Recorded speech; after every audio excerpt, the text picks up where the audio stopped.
I'm here with the new black, Gary from Wine TV. How you doing, Gary?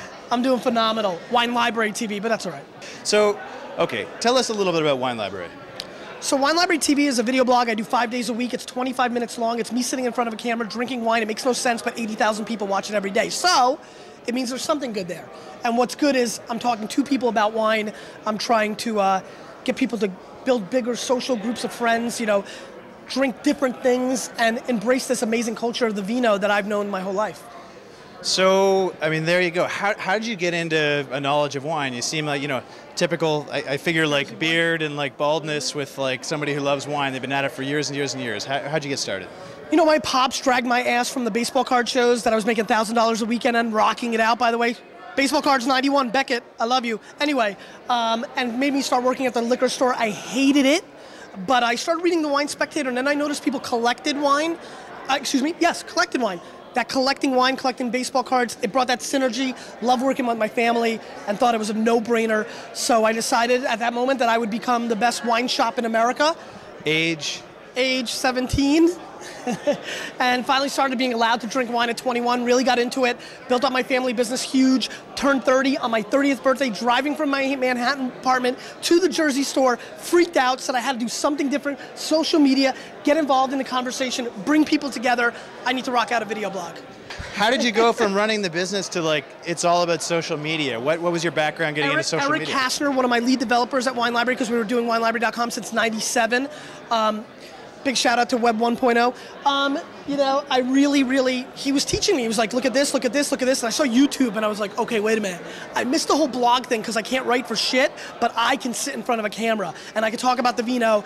And that's where it dropped. Andy Samberg's Lazy Sunday broke. And I was like, wait a minute, people are ready for video. I made a commitment to start doing WLTV. So, I mean, that's a long time to be doing this show, 5 wines a week. 5 shows a week, 4 wines a day.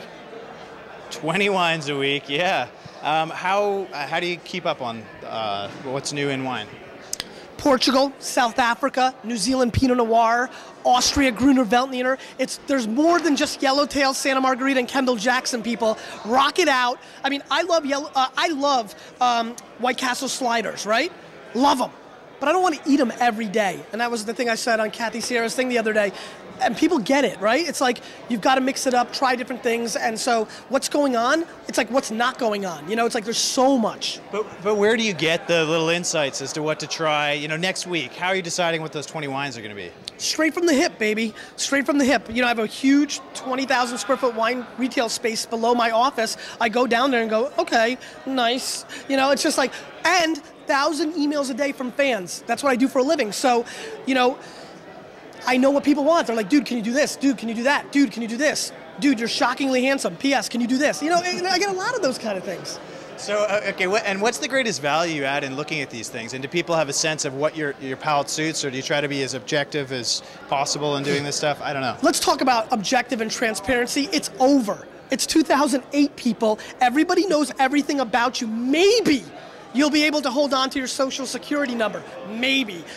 So transparency, yes. All I want people to do, listen, a lot of articles being written, Robert Parker 2.0, Wine Spectator 2.0. I don't want it, I have no interest. I don't want people to listen to me. I want to be a stepping stone for people to a new culture. If that guy who's got a lot of street cred in the wine industry, which I had, can do this and try different things and have fun with it, well then I can too. So I'm like Captain America's shield for the rest of the civilization. So, you're touching on something there. You have a ton of energy. You're very inspired. Where are you getting, who are your heroes? What inspires you? My mom and dad. They came to this country with no money and no language. I was born in Russia. USSR, we're taking over. No, just kidding.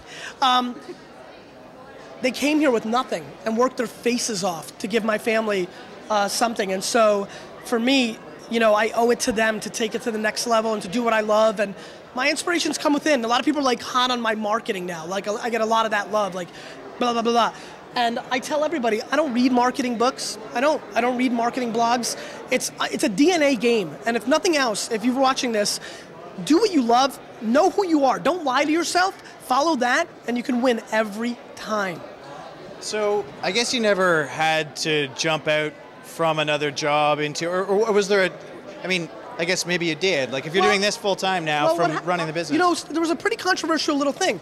I went from selling $50,000 to $100,000 a day in wine to my top clients to stopping cold turkey and doing a video blog that 8 people watched. Big shout out to Grandma 6 times. So it was big. It was a big financial blow. And it was scared me. I took a pay cut. I mean, a lot of people don't know. Everyone's like, oh, Wine Library TV must have. No, it was a big step back. But I didn't do it for my wallet. I did it for my heart, and I'll never regret that.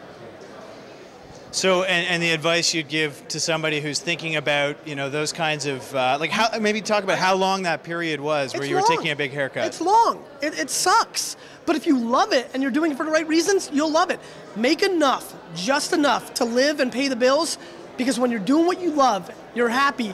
There's no dollar amount, none, people, zero, that makes you happy. There's no number. So how long? How many, what was that period before you were? It all depends. You know, I was pissed. I was putting out these killer wine shows 5 days a week, and then some guy would throw out a tech show and put some pretty face on it, and they had more viewers. You know what I'm talking about. They're everywhere, right? But I understood the space. Remember one thing, people that are getting into video blogging, this is just starting. We're at the national anthem of an 18-inning extra inning game. We're just starting. Everyone's like, oh, it's over. Or everybody else has done it. I don't have anything to do. This game is just starting. And so if you can monetize or have a side job or whatever you're doing, and you have an opportunity to do what you love, then that's something you need to make part of your equation. So you started at the very narrow thing. Lots of people drink wine, certainly. I mean, 80,000 people a day watching it. That's you know, that's pretty impressive. So would you say just find that one little itty bitty narrow thing and just go to town for as long as you can, things will fall into place? Or what would be the advice to somebody else thinking about pursuing their passion? Be true to yourself. You know, if I know a lot about all wines, so that worked out. Even though it's a small niche, it's the global niche of the entire wine. But if I only knew about Chardonnay, this would be called Chardonnay TV. Be who you are. You know yourself. Don't lie. You know, if you want to do a video blog on sports, but you know you're really just a football guy, it needs to be football TV. Know who you are and execute on who you are and take it to the house. So what's next for the Wine Library TV? You know, I got a CD coming out, Love Songs with the Vino, next month. We're going to try to kick that hard. I'm excited about that. You know, I got a little bit of voice here. Just kidding. What's next is continuously taking care of my community, bringing it to them 24/7, 365, answering their wine questions, bringing them great content, loving them, and bringing it every day. Now, just so I get it straight, how many, I mean, I drink wine, but I don't think of myself necessarily, like, this is a technology conference, a social media conference. What are you doing here? You know, this space has been very good to me. You know, I've known how to leverage it. You know, I'm very active in Twitter and Pounce and Dodgeball, big up. And, you know, I understand it. I love it. I want to be a part of it. And I forced my way in. I'm like, yeah, I know I'm a wine blogger, but I want to be here. And that's what I did. And, you know, people like people that like people. Rewind that part. You know, people like people that like people.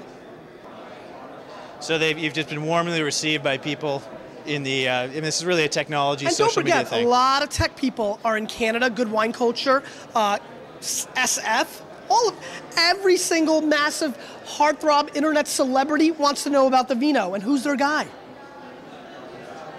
All right. Gary, anything else just off the top of your head that you'd like people to know? It's always going to be the same shit, people. Do what you love and do it as hard as you can. You will never be upset ever again. Did that rhyme? I don't know. It's pretty damn close. Thank you so much for having me on. Thanks, Gary. Thanks, dude. Cheers. Thanks.